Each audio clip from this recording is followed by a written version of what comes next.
사람들은 사노라면 고난의 한가운데서 앞이 전혀 보이지 않고 막막한 순간을 만날 때가 있습니다.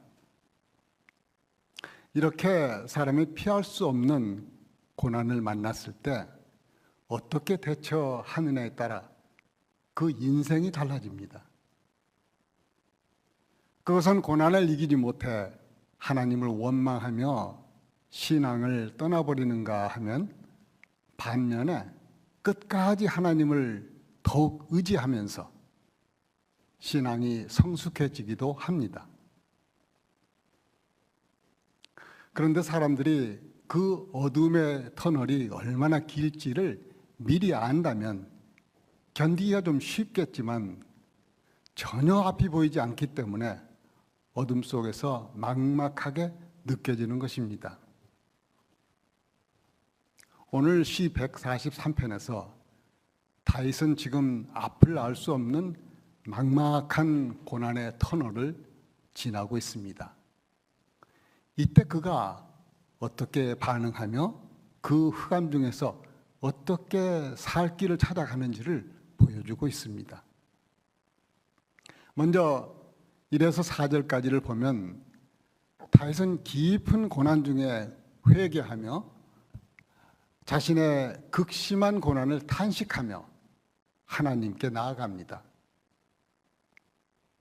1절을 보면 여호와여 내 기도를 들으시며 내 간구에 귀를 기울이시고 주의 진실과 의로 내게 응답하소서.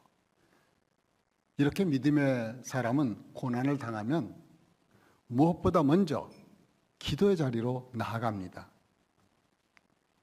여기서 다윗은 하나님이 어떤 분이신지를 알기 때문에 하나님의 진실하신 성품과 의로운 성품에 의지하여 응답해 주시기를 기도하고 있는 것입니다. 그리고 2절에서 주의 종에게 심판을 행하지 마소서, 주의 눈앞에는 의로운 인생이 하나도 없나이다 라고 합니다. 이것은 다윗이 고난 중에 자신의 잘못을 더욱 세밀히 살펴보면서 자신을 포함하여 그 누구도 하나님 앞에서 의롭지 않기 때문에 오직 하나님의 긍휼을 구하고 있습니다. 사도 바울도 로마서 3장 10절에서 기록된 바 의인은 없나니 한 사람도 없다고 했는데 이것이 우리 인생의 현실인 것입니다. 그런데 어떤 사람들은 힘든 일이 지속되고 어려울 때 하나님이 계시다면 내게 왜 이런 일이 있지? 하면서 하나님을 원망하기도 합니다. 그러나 하나님의 자녀는 먼저 자신의 죄 때문이 아닌가 생각하며 자신의 죄를 깊이 성찰하며 회개합니다. 바로 다윗이 이런 사람입니다. 그런데 다윗은 생사의 기로에 놓여 있는 고난이 길어지다 보니 자신이 이제 마치 죽은 지 오랜 자 같이 느껴지고 있습니다. 그래서 탄식하며 3, 4절에서 하나님께 다음과 같이 호소합니다. 원수가 내 영혼을 핍박하며 내 생명을 땅에 엎어서 나로 죽은 지 오랜 자 같이 나를 암흑 속에 두었나이다. 내 심령이 속에서 상하며 내 마음이 내 속에서 참담하니이다 하며 자신의 마음이 얼마나 비참한지를 말하고 있습니다.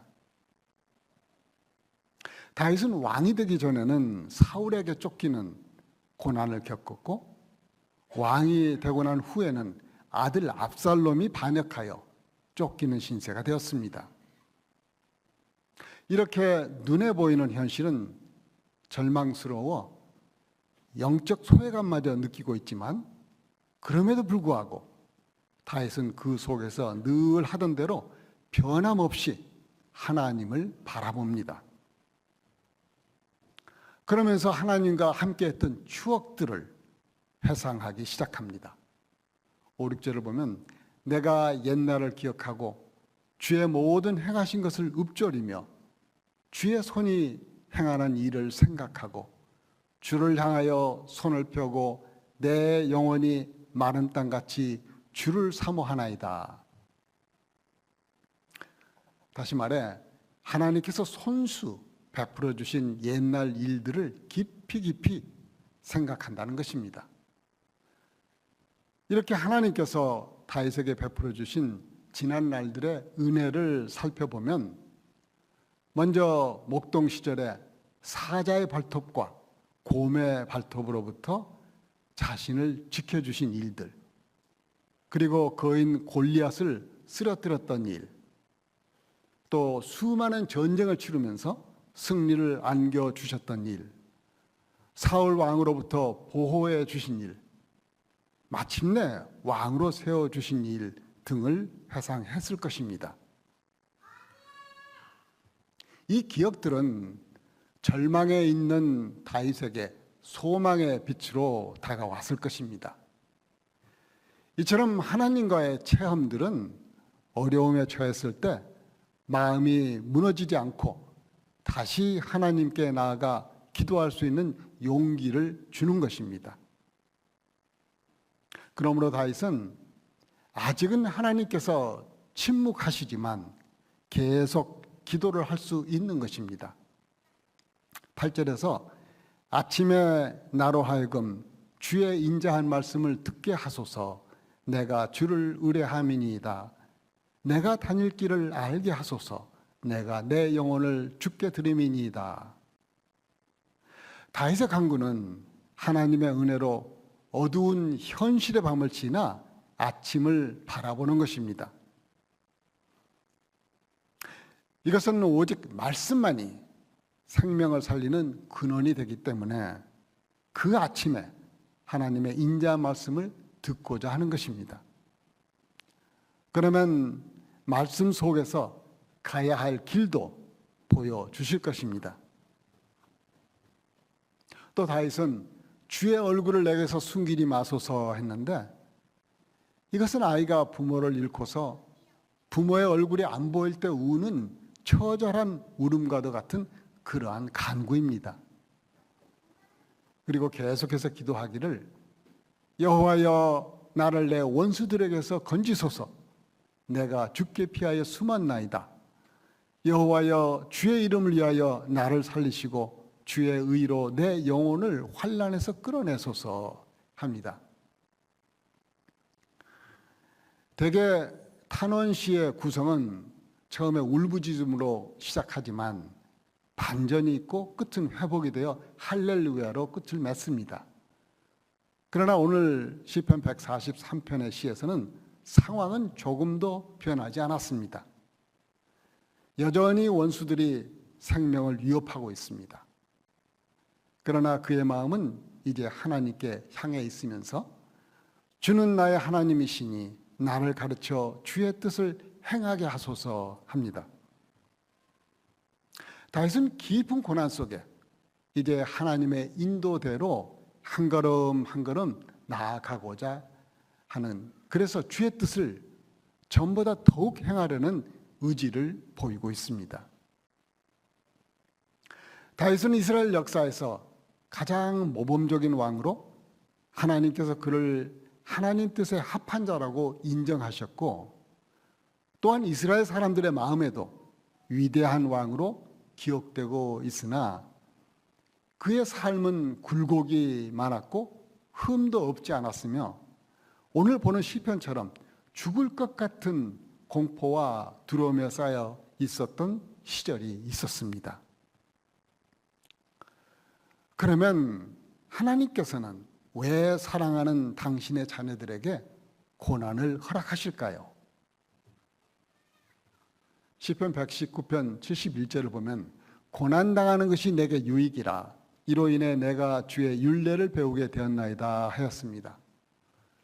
고난이 유익이 되는 까닭은 고난은 하나님의 자녀로 하여금 잘못된 길을 떠나 하나님께로 다시 돌아오게 만들기 때문입니다. 독일의 어느 신학자는 고난은 하나님이 부재하다는 신호가 아니라 하나님께로 가는 길을 가리키는 신호라 했습니다. 그렇습니다. 집 나간 탕자가 고난이 없었다면 결코 아버지 집으로 돌아올 생각을 하지 못했을 것입니다. 이제 하나님께서 고난을 허락하신 성경에 나오는 인물들을 살펴보겠습니다. 요셉은 형제들에 의해 노예로 팔려 애굽 보디발의 집에서 노예살이를 합니다.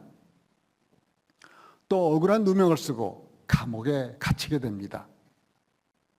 요셉은 이렇게 억울함이 언제 끝날지 알 수 없는 긴 세월을 이유도 모른 채 고난 속에 지내야 했습니다.